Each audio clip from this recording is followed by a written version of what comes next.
संतोषी होना चाहिए, लालची नहीं होना चाहिए। भगवान ने, परमात्मा ने जो दिया उसी में संतुष्ट रहिए, आनंद रहिए। जो है दूसरे का धन देख करके, दूसरे का संपत्ति देख करके व्यक्ति को लालच नहीं करना चाहिए। इसी प्रकार से एक पंडित जी थे और एक पंडिताइन थी। बहुत ध्यान से आप लोग सुनिएगा। पंडित जी और पंडिताइन थी। तो पड़ोसी जब कमा करके आता था तो ये पंडिताइन जो थी उनको बड़ा तकलीफ होता था। तकलीफ क्या होता था कि महाराज यहाँ पड़ोसी इतना कमा कमा करके सब माल इकट्ठा कर रहा है और पंडित जी आप केवल खाते हैं और काम धाम तो कुछ है ही नहीं। पंडित जी बेचारे बड़े सीधे साधे थे, इतने सीधे साधे। तो देखिए अगर पति पत्नी दोनों हैं तो महाराज ये दोनों अगर दानी है तो साक्षात प्रभु की कृपा है। नहीं तो पत्नी अगर दानी है तो पति चुट्टा और पति दानी है तो पत्नी चुट्टेंगे हैं। ये दोनों दानी हो जाए तो बड़ी कृपा है भगवान की। और व्यक्ति को होना चाहिए दान किए धन ना घटे। दान देने से धन नहीं घटता है। अगर जो लोग ये सोचे कि द्वार पे कोई जोगी फाकीर आ गया, कोई ब्राह्मण संत आ गया, उसे हम कुछ भिक्षा दे दे तो हमारा कम हो जाएगा, ये आपका भ्रम है। व्यक्ति को संतोष से, भीतर संतोष होना चाहिए, लालच नहीं होना चाहिए। तो पंडित जी तो बड़े सीधे साधे थे, पंडिताइन बहुत महाराज लालची थी। इतनी लालची थी कि जब पड़ोसी कमा करके आवे तब पंडिताइन को तकलीफ हो कि पंडित जी देखिए कमा कमा करके खूब इकट्ठा कर रहे हैं और एक आप हैं कि जो केवल महाराज खाते हैं। ऐसे में महाराज यह रोज रोज देखते देखते पंडिताइन को बड़ा दुख होता था कि ये हमारे पंडित जी खाते हैं, केवल पड़ोसी को कमा कमा करके माल इकट्ठा कर रहे हैं। तो जग में जहां ही देखा बस एक ही चलन है और एक दूसरे के सुख से खुद को बड़ा जलन है। अपने सुख से, अपने दुख से वह परेशान नहीं है, पड़ोसी के सुख को देख करके परेशान है। कितना ये सुख में है, कहाँ इतना अच्छा व्यवस्था से है। जग में जहां ही देखा बस एक ही चलन है और एक दूसरे के सुख से खुद को बड़ा जलन है। व्यक्ति परेशान रहता कि हमारा पड़ोसी कितने आनंद में है। भैया कर्म प्रधान विश्व करी राखा, जो जैसा कर्म करता है। 1000 गैया के झुंड में अगर बछड़े को भेज दिया जाए तो अपने माँ को पहचान लेता। उसी प्रकार मनुष्य द्वारा जैसा जो पाप करता है, जैसा पुण्य करता है, ये परमात्मा पहचान लेता है। 1000 गैया का झुंड हो और उसमें गैया बछड़े को छोड़ दिया जाए तो अपने माँ को पहचान लेगा ना। उसी प्रकार से परमात्मा हमारे आपके द्वारा जो पाप पुण्य, अच्छा बुरा कर्म होता है, परमात्मा पहचान लेता है। इसलिए व्यक्ति को बिना विचारे सो करे सो पाछे पछता। बिना विचारे कोई काम नहीं करना चाहिए। महाराज इधर पड़ोसी खूब कमा कमा के आए, पंडिताइन को खूब गुस्सा लगे, ये खूब बटोर रहे हैं और पंडित जी हमारे केवल खा रहे हैं।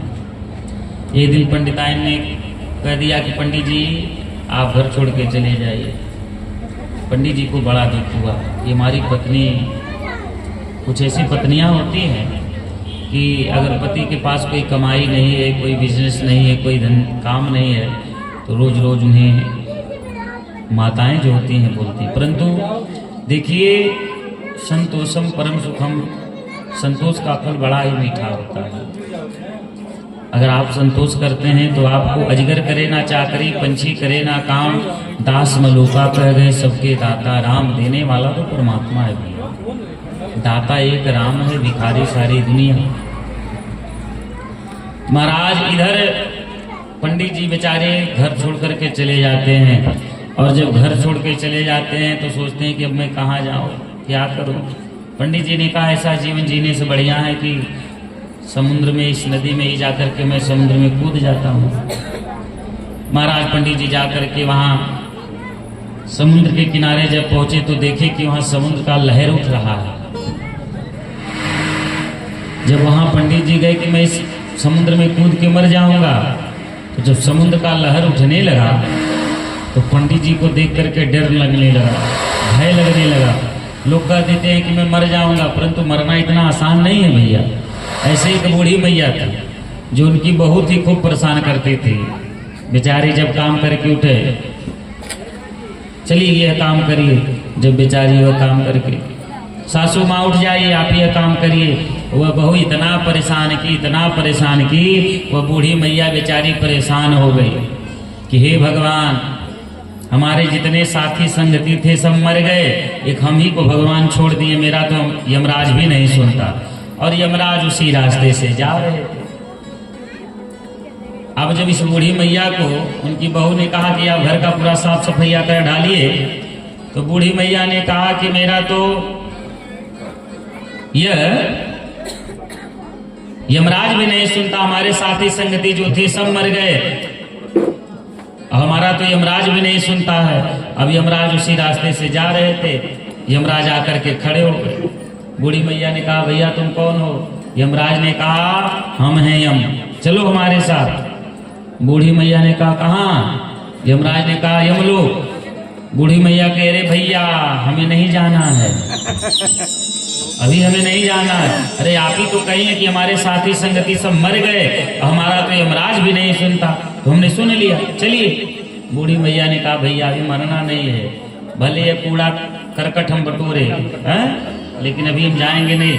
और तुम आई गए हो कि कूड़ा का जो टोकरी है हमारे सिर पे उठा दो, 2-4-10 साल और हम कूड़ा करकट फेंक लें, अभी मरेंगे नहीं। तो मरना इतना आसान नहीं है। बूढ़ी मैया का बात ही बदल गया यमराज को देख करके। तो पंडित जी जाकर के समुद्र के किनारे बैठे हैं, सोच रहे हैं कि मैं क्या करूं, समुद्र का लहर उठ रहा है। उसी समय समुद्र देवता प्रकट हो गए। पंडित जी को देख करके पूछे कि महाराज आप इतने उदास क्यों हैं, क्या कारण है? तो पंडित जी ने कहा महाराज हमारा पड़ोसी बेचारा कमा कमा के आता है, हमको तो बड़ा खुशी होता है, लेकिन हमारी जो पत्नी है वो देख लेती है तो उनका बीपी ब्लड प्रेशर हाई हो जाता है कि पड़ोसी कैसे इतना आगे बढ़ रहा है। तो ये पड़ोसी बहुत कम लोग ऐसे होते हैं कि हमारा पड़ोसी खूब बढ़े आगे, नहीं तो ये लोग सोचते हैं कि हे भगवान इनके ऊपर इनके दुर्गा माई भवानी माई उठा ले जाए। तो ये बहुत कम लोग होते हैं कि हमारा पड़ोसी जो है भैया आनंद से भगवान करे। अरे भाई पड़ोसी जब मजबूत रहेगा तभी तो आपका सहायता करेगा। तो जग में जहाँ ही देखा बस एक ही चलन, एक दूसरे के सुख से खुद को बड़ा जलन है। लोग इसी परेशानी में रहते हैं कि पड़ोसी हमारा कैसे सुख ले। तो समुद्र देवता ने कहा तो आपके पास कोई बिजनेस कार्य नहीं है, चिंता मत करिए, जिसका कोई नहीं उसका परमात्मा होते हैं। समुद्र देवता ने एक शंख निकाल करके दे दिया, दर्शन करिए। जब शंख निकाल करके दे दिया तो समुद्र देवता ने कहा इस शंख से जो आप मांगेंगे सो आपको मिलेगा। पंडित जी ने कहा ये तो बड़ा बढ़िया हो गया महाराज, कमाने जाना नहीं पड़ेगा, जो मांगेंगे सो मिलेगा, तो बहुत बढ़िया हो गया। पंडित जी लेकर के चल दिए। रात्रि का समय था, एक संत जी का कुटिया मिला। अब तो जब संत जी का कुटिया मिला तो पंडित जी ने कहा कि महाराज अगर आपकी आज्ञा हो तो थोड़ा से स्थान दे दीजिए, हम यही सोच जाए और कुछ हमें चाहिए नहीं। संत जी ने कहा ठीक है। पंडित जी आसन अपना बैठ गए, शंख को सामने रख करके कहते हैं कि हे शंख देवता आप हमें एक सुंदर सा बिस्तर दे दीजिए। बिस्तर मिल गया। संत जी ने देखा कि पंडित जी के पास बड़ा अद्भुत शंख है हो। फिर कहते हैं कि हे शंख देवता एक थाली में बढ़िया भोजन सजा करके मिल जाए। भोजन भी थाली में मिल गया। पंडित जी ने कहा तो बड़ा बढ़िया हो गया, धन्य है प्रभु। संत जी ने देखा, कहा कि भैया ये तो बड़ा अद्भुत शंख है पंडित जी के पास। अब कोई ये जान जाए कि ये जो व्यास जी का शंख है इससे जो मांगा जाए सो मिलेगा तो ये बचेगा। पता चले महाराज जी सोए हैं तो उतने समय में गायब हो जाएगा। अब ये बेचारे पंडित जी भोजन पा करके बिस्तर लेकर के विश्राम किए। अब उसी समय संत जी ने पंडित जी का शंख में बदल दिए, दूसरा शंख ला करके रख दिए, यह शंख अपने पास रख दिए। सुबह हुआ, पंडित जी घर पहुंचे। ओ पंडिताइन, ओ पंडिताइन, क्या है पंडित जी? अरे आप बहुत कहती थी ना, बोले आपको क्या चाहिए। अब पंडित जी भी सोचे कि जो मांगेंगे सो मिल जाएगा, अब इनको दे देंगे। पंडिताइन लालची थी, उनके मन में लालच थी। कहती है कि आप हमें एक सुंदर सा घर दे दीजिए। तो कहते हैं कि हे शंख देवता एक सुंदर सा घर दे दीजिए। अब उस शंख से घर नहीं मिल रहा, केवल आवाज हो रहा है कि हे शंख देवता एक सुंदर सा घर दे दीजिए, हे शंख देवता एक सुंदर सा घर दे दीजिए। पंडिताइन कहें कि पंडित जी भाग जाइए, नहीं किसी शंख से मारेंगे आपका खपड़ो ही फूट जाएगा। अब तो महाराज पंडित जी ने कहा हमने मांगा वहां मिला, यहाँ क्यों नहीं मिल रहा है। पंडित जी बेचारे उदास होकर के शंख लेकर के उसी समुद्र के किनारे पहुंच गए। समुद्र देवता प्रकट हो गए। अब क्या हुआ पंडित जी, अरे महाराज आप जो शंख दिए थे ये कोई काम का नहीं, 2 बार मांगे मिला, तीसरे बार नहीं मिला। ये तो कहीं हमारे पत्नी का दिमाग सही था, नहीं खपड़ू यूं फूट जाता हमारा है? समुद्र देवता ने कहा महाराज जो हम शंख दिए थे जब जब आप मांगे तब तब आपको मिलेगा, ऐसा कुछ नहीं, परंतु लग रहा कि आपका शंख कोई बदल दिया है। परंतु चिंता मत करिए, अब की बार हम आपको अद्भुत शंख देंगे। समुद्र देवता ने एक समुद्र के भीतर से सुंदर सा शंख निकाल करके दिए। कहे पंडित जी इस शंख में क्या गुण है जानते हैं? आप जो मांगेंगे आपको 1 मिलेगा और आपके पड़ोसी को 2 मिलेगा। आप जो मांगेंगे आपको 1 ही मिलेगा और आपके पड़ोसी को 2 मिलेगा। पंडित जी ने कहा भैया हो भाग, हमारे द्वारा अगर हमारे पड़ोसी का कल्याण हो जाए बहुत बढ़िया है, पड़ोसी हमारे को आगे बढ़े। परंतु ये बहुत कम लोग सोचते हैं। अब तो पंडित जी लेकर के कहीं रुके नहीं, सीधे घर पहुंचे। ओ पंडिताइन, ओ पंडिताइन। हाँ पंडित जी अब बताइए आपको क्या चाहिए। पंडिताइन कहती है कि हमने तो कहा आप हमें घर दे दीजिए। पंडित जी निकाल लो ये शंख रखो, धूप दीप दिखाओ और उसके बाद भगवान का प्रार्थना करके मांगो। तब पंडिताइन कहते हैं कि हे शंख देवता एक सुंदर सा घर दे दीजिए। अब महाराज को एक सुंदर सा घर मिला, इनको 1 मिला, पड़ोसी को 2 मिला। अब ये परेशान हो गई कि इनको क्यों मिल रहा है। हे शंख देवता 1 किलो सोना मिल जाए, इन्हें 1 किलो सोना मिला, उन्हें 2 किलो सोना मिला। अब इनका बीपी ब्लड प्रेशर हाई होने लगा। हे भगवान हमारे द्वारा हमारे पड़ोसी का कैसे कल्याण हो रहा है। फिर कहते हैं कि हे शंख देवता हमारे द्वार पे 5 गौ माता हो जाए, इनके द्वार पे 5 गैया तो पड़ोसी के द्वार पे 10 गैया। अब और इनका तबीयत खराब होते हुए जा रहा है। हे शंख देवता हमारे द्वार पे बढ़िया 4 गाड़ी हो जाए, अब इनके द्वार पे 1 तो पड़ोसी के द्वार पे 2।